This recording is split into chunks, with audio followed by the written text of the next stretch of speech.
Assalamualaikum. Salam sejahtera. Mula-mula cik tak nak cakap apa ya. Moh kita tengok apa yang Kak Cik Yah nak masak. Mula-mula kita bukakan wok.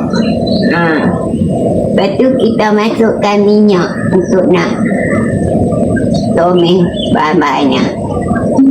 Ni dia bahan-bahannya yang Kak Cik dah. Bawang besar, bawang putih, daun suk, daun bawang, cili padi, cili padi. Semua bawang.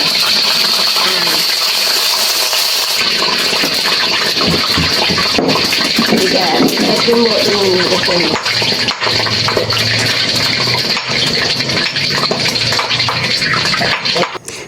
Itulah sebahagian daripada aksi Kak Cik Yah ataupun Puan Nariah daripada Pulau Pinang yang telah menarik minat Khairul Aming, influencer terkenal kita, untuk berkolaborasi pada Ramadan tahun depan. Katanya, kenapa Khairul Aming nak ambil Kak Cik Yah ini berkolaborasi dengannya? Sebab tengoklah tadi, begitu menarik sekali cara Kak Cik Yah memasak, menerangkan kepada kita semua macam mana cara nak masak masakan terutamanya tradisional, macam nasi goreng kampung, ya, masak kerabu, masak macam-macam lah yang Kak Cik Yah masak.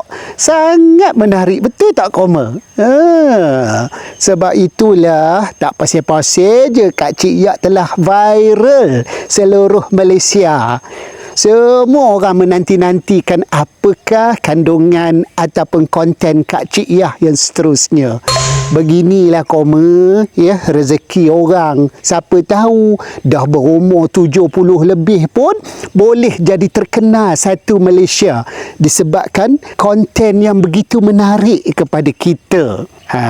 Kak Cik Yah buat konten pasal masakan. Ada juga mungkin boleh buat konten benda lain, tetapi yang pentingnya konten tu sangat menarik. Macam teman punya konten ni, entahlah, susah nak cakap ya. Okeylah Koma. Yang pentingnya Kak Cik Yah akan dipanggil oleh Khairul Aming. Kak Cik Yah ni orang Pulau Pinang, orang Penang sana. Duduk jauh di utara, tetapi telah menarik minat Khairul Aming.